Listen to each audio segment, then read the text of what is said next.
Oui, bonjour, je suis le docteur Fadel Saïbou et je vais vous parler des manifestations urologiques chez le footballeur professionnel. Il faut retenir que les footballeurs professionnels sont exposés à plusieurs risques urologiques en raison des traumatismes répétés, des efforts physiques intenses et des facteurs environnementaux. Nous avons les traumatismes urologiques avec les traumatismes rénaux causés par choc direct, comme lors des tacles, des collisions ou des chutes. Comme manifestation, nous avons l'hématurie, la douleur lombaire, les contusions ou lésions rénales. Pour la prévalence, elle est quand même rare, mais grave, surtout avec un risque accru chez les joueurs avec rein unique ou malformation. Nous avons également les traumatismes vésicaux et urétraux causés par impact pelvien violent, comme en cas de chute sur le Pyrénées. Comme manifestation, nous pouvons avoir la retention urinaire, l'hématurie, l'extravasation urinaire. Pour la prévention, il faut une protection pelvienne, débattue actuellement en football. Nous avons également les troubles mictionnels et incontinence urinaire. Pour l'incontinence urinaire, nous avons surtout l'incontinence urinaire d'effort avec une prévalence de 30 à 50% chez les footballeuses. Le phénomène est mieux étudié chez les hommes, est causé par hyperpression abdominale répétée, affaiblissement du plancher pelvien. Voilà, nous avons également la dysurie et la retention causée par inflammation prostatique ou hypertrophie bénigne de la prostate, mais rare chez les jeunes. Comme facteur favorisant, nous avons la déshydratation et les efforts prolongés.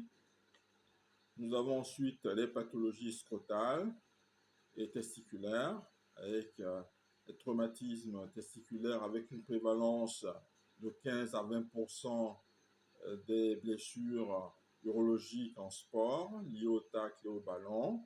Et comme complication, l'hématocèle, la torsion testiculaire, qui est une urgence chirurgicale. Nous avons dans ce cadre également la varicocèle, avec un lien controversé possible, c'est-à-dire lié à un effort physique prolongé, l'hypothèse hémodynamique. Voilà. Et également un débat sur le port de vêtements serrés et l'effort qui pourrait altérer la spermatogenèse et provoquer une infertilité. Mais les preuves sont limitées dans ce sens.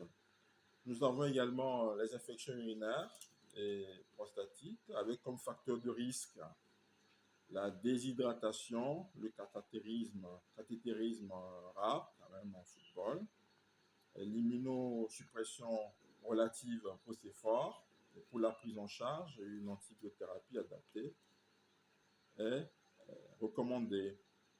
Nous avons l'hématurie post-exercice causée par choc vésicaux répété, déshydratation, voilà, qu'il faut différencier avec les autres causes d'hématurie si est persistante.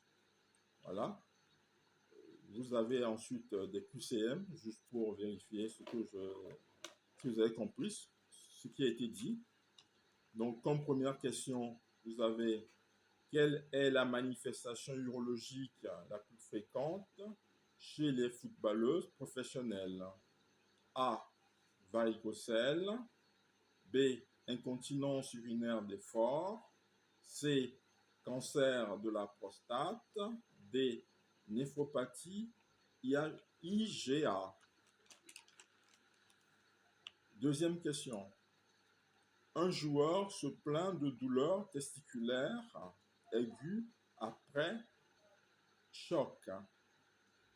Quelle est la première démarche? A. IRM scrotal. B. Éliminer une torsion. C. Antibiothérapie empirique. D. Repos et surveillance. Question numéro 3. L'hématurie post-match nécessite systématiquement A.